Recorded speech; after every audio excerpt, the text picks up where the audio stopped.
영어를 왜 해야 할까요? 이것이 여러분들에게 인생에 어떤 의미를 줄까요? 다양한 책을 읽는 즐거움이 있다. 뭐 이건 누구나 할 수 있는 이야기이긴 하죠. 그렇지만 우리가 국어도 있지 않느냐. 번역되어 있는 거. 맞습니다. 번역되어 있는 책도 있고요. 근데 여러분 국어로 번역되어 있는 책들이 몇 권이나 될까요? 세상에 구글만 뒤져봐도 수많은 정보들이 있거든요. 그거 말고도 EBS 책만 보더라도 정말 다양한 것들을 읽어볼 수가 있어요. 시사, 역사, 문화, 과학, 철학, 미술, 음악. 정말 EBS 책은 제가 읽으면 읽을수록 보고가 아닌가 싶을 정도로 저한테 많은 정보를 줍니다. 그럼 이거를 번역된 거 한글로 보면 되지 않느냐라고 말할 수 있을 것 같아요. 한글로 보면 오히려 전 이해가 안 가요. 왜 그럴까요? 영어로 되어 있는 거를 한글로 번역하면서 오는 뭔가 괴리감이 느껴집니다. 근데 영어 자체를 읽으면은 이 자체로 느껴지는 뭔가 또 다른 것이 있어요. 이런 것들이 이제 책의 다양성과 그리고 즐거움을 주는 양념이 되겠죠. 그런데 왜 여러분들이 이것을 즐기지 못하는 거냐면 학습을 하기 때문에 재미가 없는 거예요. 예를 들어 이런 문장이 있으면 여러분들은 어떤 생각부터 하냐면 단어가 먼저 보일 거예요. 모르는 단어가 뭐지? 이게 바로 두려움에서 시작되는 거거든요. 두려움. 영어에 대한 두려움이 있어요. 막연하게. 그래서 볼 때 아는 단어도 꽤 있을 건데 불구하고도 모르는 단어가 더 커 보입니다. 뭐 예를 들면 여러분들 모르는 단어가 뭐가 있을까요? 여기에서 뭐 스테빌리티 모르는 거 가정 합시다 그냥. 이 단어가 더 커 보인다든지 그래가지고 더 겁을 먹게 되는 거죠. 이것이 바로 학습에서 오는 바로 부작용이거든요. 그리고 또 하나는 주어는 뭐고 동사는 뭐고 목적어는 뭐고 끊어읽기 하고 영어를 잘하고 싶은 욕심은 컸어요. 그러니까 영어를 잘하고 싶다는 것과 즐기는 건 좀 다르거든요. 잘하고 싶다는 욕심에 어떻게든 자기를 괴롭혀서라도 영어 성적을 올리겠다라는 욕심에 오히려 영어가 망가진 거라고 저는 봐요. 즐겁게 해석하시는 건 간단해요. 뭐 에너지 아시고 정책이라는 단어고 그리고 고울이 목표고 컨트리가 나라고 에너지가 미래다. 뭐 이런 거 아니겠어요? 그들은 만들었다. 스테빌리티 안정성 시장의 안정성을 만들었다. 증가시켰다. 컨피던스 자신감 투자 뭐 이런 말이잖아요. 자 그러면서 해석해 보면은 얼추 해석이 됩니다. 그러면서 여러분들이 하나씩 즐겨온 어떤 독해를 해나갈 수 있죠. 물론 제 강의를 듣는 게 우선입니다. 그래야 좀 더 알고 있는 단어를 최대한 활용할 수 있게끔 도와줄 수 있을 것 같아요. 그렇게 독해하시면은 훨씬 더 편합니다. 두 번째로 갈게요. 그럼 독해를 통해서 얻을 수 있는 건 뭐라고요? 이런 것들이죠. 바로 다양한 정보를 얻을 수 있다. 그리고 우리의 삶이 좀 더 풍요로워진다. 이거 뭐 누구라도 얘기할 것 같아요. 근데 학습을 하면 재미없으니까 학습은 자제하는 게 낫다라고 제가 말씀드렸고 잘하려고 하지 마시고요. 즐겨보세요. 그럼 훨씬 더 영어가 친구처럼 다가올 겁니다. 그러면 독해가 그러면 됐다 칩시다. 독해만 한다? 그건 절대 제가 실패 확률이 높다고 말씀드릴게요. 독해는요, 즐거움이 1이라고 한다면, 제가 누차 말씀드렸지만, 리스닝은요, 즐거움이 10이에요. 그래서 반드시 리스닝 하셔야 돼요. 그리고 공부하기도 편하죠. 학습은 또 하면 안 됩니다. 똑같은 건데요. 리스닝 한답시고 우리가 뭐 연음 같은 거 따라하고 배우고 그러니까 배운다는 생각을 하면 안 돼요. 연음을 배우거나 아니면 발음 공식을 외우거나 아니면 수거를 암기하거나 이런 것도 다 고통이거든요. 이런 것 때문에 이런 학습은 결국에 재미가 없어져서 이거를 이제 떠나게 되니까.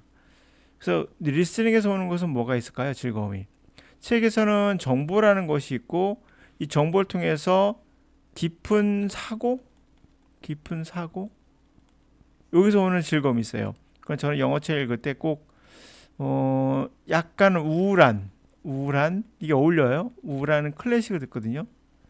우울한 클래식을 유튜브로 틀어놓으면 책을 읽을 때 이 깊은 어떤 슬픔, 그러니까 허전함에 좀 빠지면서 여기서 오는 글들의 정보가 합쳐지면서 묘한 카타르시스도 느끼고요. 고독고심다 그럴까요? 어떤 깊은 영화 속에 빠지고 나온 듯한 느낌이 들어요. 그래서 여러분들에게 권해드린다면 영어는 꼭 약간 그 클래식한 음악 중에서 우울한 음악, 그러니까 음악 중에는 리딩이라고 해요. 리딩, 폼 리딩이라고 리딩을 위한 음악들이 있거든요. 클래식 음악 특히 그거 틀어놓고 보시면은 삶의 또 다른 즐거움을 느낄 수가 있어요.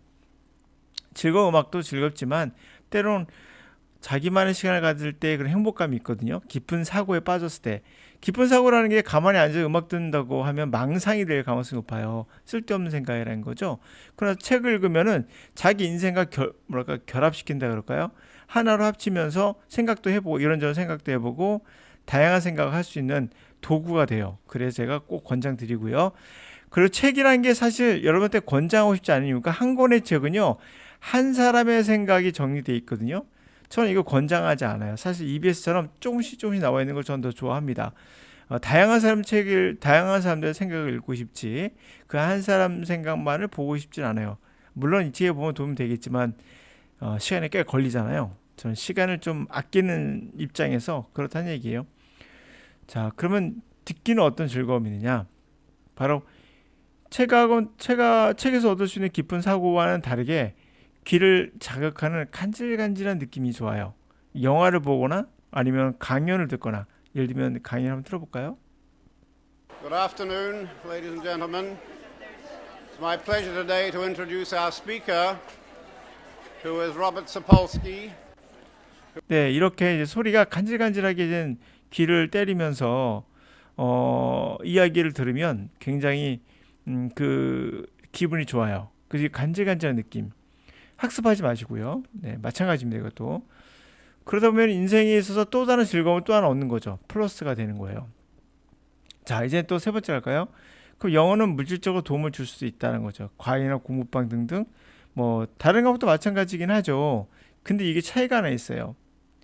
수학은 귀를 간지럽히는 즐거움이 없어요. 이것은 평생 갈 친구가 될 수 있어요. 영어는요. 수학은 그렇지 않죠. 네 번째. 영어 뭐 번역기가 있는데 이제는 뭐 AI가 나와서 번역해 준다는데 굳이 해야 되나? 이런 생각이 들긴 하죠. 근데 여러분들은 탁구를 메타버스에서 치는 것과 느낌이 다르잖아요. 이 귀를 간지럽히는 느낌은요. 직접 여러분이 듣고 이 의미를 느꼈을 때만 느낄 수 있어요. 그래서 제가 영어를 친구 삼아서 해라 라고 말하고 싶어요. 그럼 제 강의를 또 말씀 안 드릴 수가 없죠. 왜냐면 그러면 내가 영어를 공부하는데 많은 돈을, 그쵸? 정말 많은 돈을 투자했고 또 앞으로도 투자해야 된다는 얘기냐? 이건 절대 반대예요. 저는 영어에 많은 돈을 투자하는 것은 때로는 목적이 있으면 모르겠으나 특별한 목적이 없고 어떤 인생에 관한 행복, 해피니스에 관한 이야기라면 그럴 이유가 없거든요. 그럴 때는 그래서 제 강의가 보면은 한번 구매를 하면 다운로드해서 평생 간직할 수 있어요.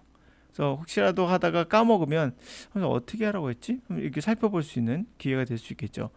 한번 받으면 끝이에요. 그리고 나선 다른 뭐 강의를 들을 필요가 없어요. 여러분들이 여기서 나온 대로 그대로 평생 즐기면서 학습이란 말 안 할게요. 즐기면서 계속 진행하세요. 계속 진행하다 보면은 어느 순간 자신도 모르게 뭐에 와 있는 순간을 느끼게 될 거예요. 그러면 이 재미가 더 두 배가 되고 세 배가 되겠죠. 잘하려고만 하지 마시고 즐기려고 하세요. 시험 보는 거 아니니까요. 그래서 많은 투자는 하지 마시고요. 한번 딱 해서 그리고 나서 여러분들이 유튜브가 있잖아요. 유튜브로 리스닝을 꼭 하시고요. 반드시 해야 됩니다. 리딩도 때로는 유튜브로 가능합니다. 자막이란 게 있기 때문에. 아니면 뭐 저는 EBS를 권장드립니다. EBS 책. 애들 수능 영어 있거든요. 수능 영어 같은 거. 이런 거 권장합니다. 되게 좋은 내용들이 많이 들어가 있어요. 자, 이렇게 해서 이제는 우리가 정리해 볼 수 있는데요. 그러니까 많은 투자에 돈이 들어간다는 것은 부담되잖아요. 그렇게 하지 마시고 제 수업만 뭐 리딩 그럼 안 되겠구나. 리딩과 리스닝을 반드시 해야 됩니다. 리스닝 해서 내가 어떻게 공부할 방향성을 성립이 됐으니까 그 다음부터는 여러분이 유튜브도 있고 책도 있고 하니까 이런 걸 통해서 꾸준하게 즐겨보시면은 어느 순간 내가 영어를 즐기고 있구나를 느끼게 될 거예요. 근데 이런 수업을 그래서 제가 이 수업할 때다 그런 얘기를 하거든요. 가르치려고 하지 마라. 강사들은 이미 너는 국어의 원어민이다. 이 능력을 영어에 조금만 빌려줘라. 그럴 수 있게끔 가르치는 게 아니라 제가 코치를 해주는 거예요. 코치. 이렇게 하세요. 저렇게 하세요. 그리고 나서 여러분들이 어떤 책을 보더라도 여러분들이 원하는 책으로 그냥 들어가면 되는 거예요. 그렇기 때문에 돈이 굉장히 적게 들겠죠. 많은 투자가 필요하지 않으니까요. 예를 들어서 어떤 전화 영어나 영상 영어 같은 경우는 돈이 쓸 때마다 계속 들어가잖아요. 끊임없이 들어가죠. 이런 것들은 그런 게 아니거든요. 여러분 리스닝은요. 우리나라에서도 미국 가는 것보다 더 잘할 수 있어요. 리딩은요. 미국에 가서 할 이유가 없어요. 리딩이라는 게 그런 거 아니겠습니까? 리스닝도요. 미국에 가서 할 이유가 없어요.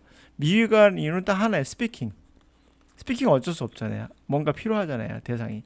이거를 제외하고 나머지는 한국에서도 훨씬 더 잘할 수 있고요. 더 많이 시간을 투자할 수 있기 때문에 여러분들이 부담 없이 더 많이 잘할 수 있는 것도 이 두 가지라 반드시 이거를 하셔야 되는 게 도움이 되지 않겠는가 싶어요. 그리고 항상 제가 말씀드리지만 제 방식은 탑다운 방식이거든요. 탑다운 방식으로 영어를 접근하는 게 맞아요. 밑에서 단어 암기하고 문법하고 탑 쌓듯이 해서 이렇게 올라가는 형태로 바텀이죠. 바텀 업으라는 게 아니라 영어를 기본적으로 탑 다운 형식으로 가는 거예요. 네. 그래서 제가 오늘은 영어를 왜 해야 되는가에 대한 얘기가 아니라 영어를 한번 즐겨보셔라. 여러분들에게 행복을 줄 수 있는 여러 가지 도구들이 있다. 단 학습 형태로 하는 강의는 절대 듣지 마셔야 돼요. 그 이유는 여러분들이 이미 아실 거예요. 하다가 포기할 가능성이 높아요. 도움이 된다 하더라도 지겨워서 못할걸요. 예? 그런 의미에서도 그렇습니다.